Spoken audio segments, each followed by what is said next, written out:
আজকে এখানে বিক্ষোভ হচ্ছে, এটা national institute for the locomotor disabilities, এটা একটা দিব্যাঙ্গন প্রতিষ্ঠান।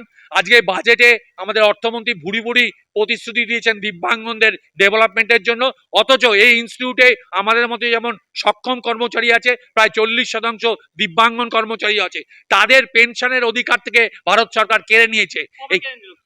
31শে জানুয়ারি 2026 থেকে এখান থেকে আমরা রেগুলার পেনশন পেতাম গভর্নমেন্ট অফ ইন্ডিয়ার পেনশন অনুসারে, যা নিয়ম আমাদের বাইরেও আছে, আমরা জিপিএফ পেনশন স্কিমের অধিকারী। সেটা হঠাৎ করে উইদাউট এনি নোটিস আমাদের উপর একটা ডিভাস্টেটিং আঘাত চলে এলো, আমাদের পেনশনের অধিকার থেকে উইথহেল্ড করে রাখা হলো।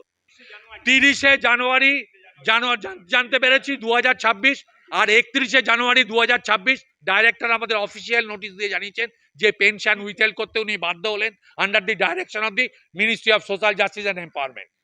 আমাদের এখানে আমরা ফ্যামিলি পেনশন এবং পেনশন হলে প্রায় 84-85 জন পেনশন পেতাম, এবং অল ইন্ডিয়া যদি ধরেন তাহলে প্রায় 1000-এর মতো লোক আমরা পেনশন পেতাম।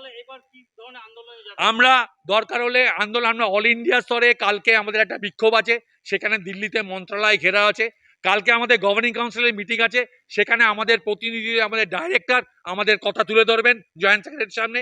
এছাড়া আমরা যদি বিকল্প কোনো পথ না হয় তাহলে আইনের দ্বারস্থ হবো। এটা উত্তর পূর্ব ভারতের সব থেকে বড় সেন্টার এটা, এবং এখানে প্রচুর লোক, এখানে রেগুলার 500 লোক রিহ্যাবিলিটেট করা হয়। তা এবং যাদের করে এখানে প্রায় 40% প্রতিবন্ধী স্টাফ আছে, তারাও কিন্তু তাদের পেনশনের অধিকার থেকে বঞ্চিত হলো।